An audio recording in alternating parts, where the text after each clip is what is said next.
Eddie Cross is a Zimbabwean economist. He speaks frequently on issues of the economy in that country. He joins us now via Skype. Mr. Cross, a very good evening to you. Thanks for joining us. Welcome to The Globe.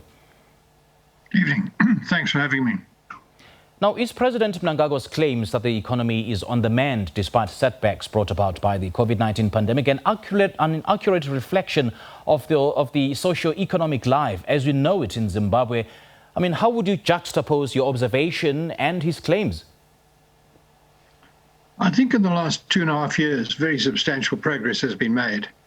I mean, it really started after the 2018 elections when Mnangagwa was appointed as Minister of Finance. And he's a well-known, internationally recognized economist with a solid track record. And the first thing he did was to launch a 2.5-year program called the National Stabilization Program and Transitional Stabilization Program. And that, in fact, was more or less implemented. About 80% of its goals were achieved. What's happened during that period is that we've been able to stabilize our macroeconomic situation. We have now a fiscal surplus. First time in I think, since independence, we've run a fiscal surplus. We've also stabilized our monetary situation with exchange rates being stabilized by the auction.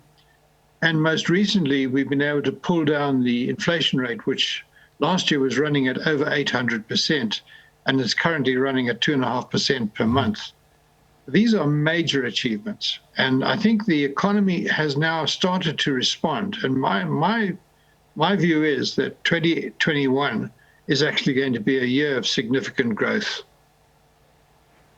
And just picking up on that point, Mr. Cross, I mean, the government banks its hopes on the mining and agricultural sectors, which it hopes will play the biggest role in efforts to revive the economy. I mean, the country had a thriving mining and agricultural industry, which has been on the precipice in the past 2 decades or so. So how are they focusing on the resurgence of these sectors with the same policies, the same status quo, the same regime that even oversaw the decline of these industries in the first place? I mean, it's like doing the same things over and over again and expecting a different result. I think that's where you've got it completely wrong. There's no doubt in my mind that this team that took over from Robert Mugabe in 2017 has committed itself to very substantial and fundamental changes. And you can see that in the way the economy has responded most recently. And it's not just agriculture and mining. It's not just the recovery in international commodity prices. It's also, we're running a building boom, a very substantial one at the moment. We'll sell over 4 million tons of cement this year to the construction industry. That's the most we've ever sold in our entire history. And on top of that, we have relatively stable prices now. We have a domestic industry which is actually recovering very fast. I mean, 2.5 years ago, less than 5% of what we have sold in our supermarkets was actually manufactured in the country. And the president's quite right. He said now it's over 50%. Now, that's not a minor achievement. That's major. That's major. And the other issue, too, is that industrial exports have, in fact, doubled in the last 12 months. And for the first time in my memory, and I've been involved in the economy here for over 60 years, the first time in my memory, we are regionally competitive and actually doing quite well in regional sales. And on top of that, you have this excellent rainy season we've just had. Our maize crop will be more or less doubled. Our soybean crop, wheat crop has already been substantially increased. And I think that the better agricultural season, as it always does in Zimbabwe, is going to be a major boost. When you add all that together, the effects of COVID-19 and the virtual destruction of our tourist industry has just been brushed aside. And our economy is now growing strongly. And providing we can avoid another shutdown for COVID, and I think we can, because our COVID infection rates are very low for some reason, and then I think 2021 is going to be a good year for us.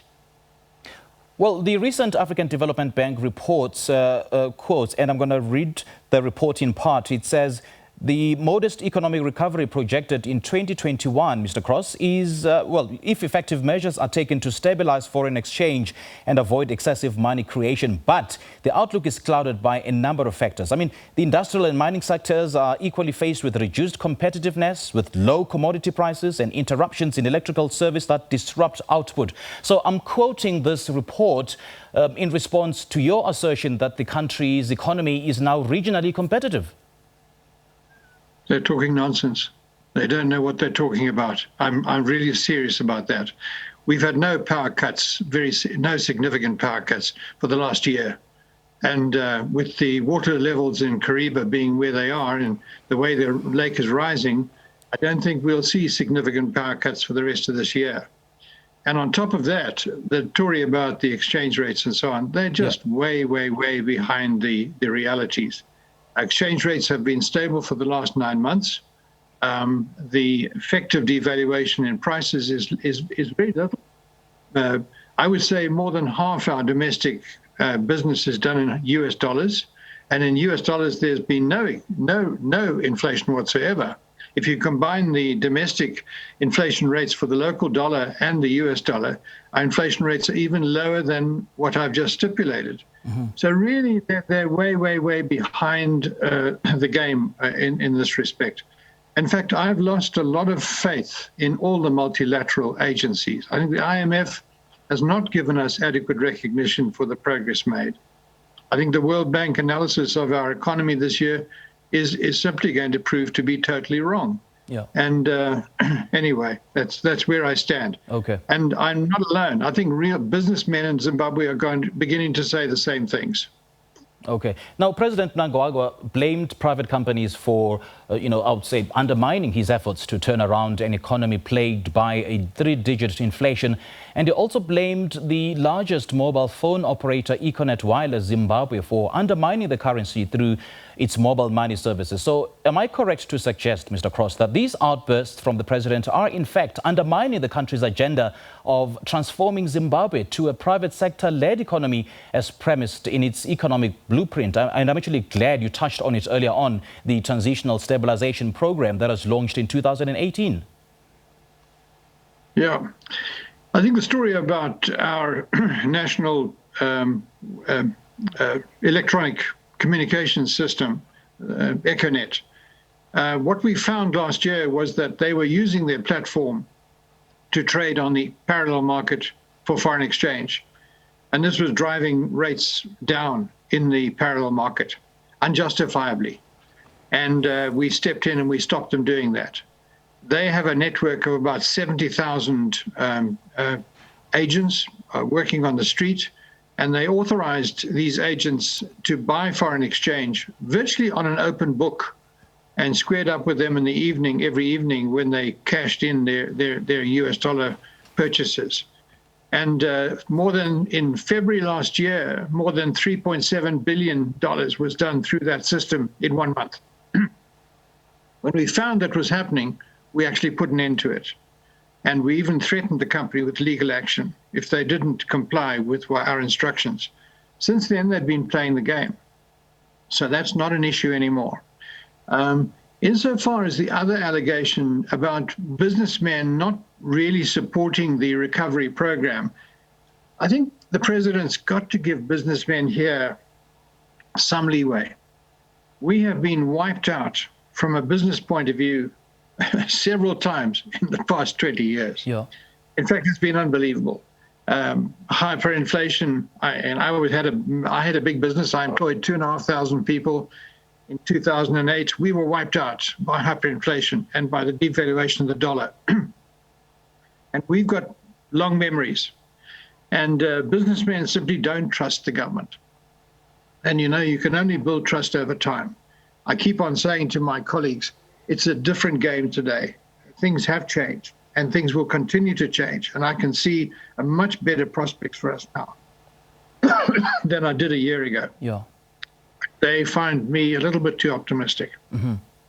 But Mr. Cross, you seemingly pouring cold water on the concerns around the frosty relations between President Mnangagwa and private enterprise. But then, am I correct to suggest, and I ask this question again, that for the program to succeed, there's a greater need for cooperation, between all stakeholders, including business, labor, civil society, and private enterprise? We're not going to be able to rebuild the country without confidence between the different elements in our society. But the track record of the ruling party in the last 41 years has been pretty terrible. And I think for all of us who are residents of Zimbabwe and are Zimbabweans, I think we really want the government to continue to behave in a responsible and accountable manner, to follow the rules in terms of good governance and economic rules for macroeconomic stability and monetary stability. And only over time can that trust be rebuilt. But I think a start has been made. And I don't think the international community is giving this government sufficient recognition for what it has done. And the changes implemented since the change of government in 2017 have been, in anybody's terms, dramatic. And remember, we've done this on our own. We've had no international assistance or support whatsoever. All right. Great chatting to you, Mr. Cross. We do appreciate your time. Thank you very much for having me. God bless.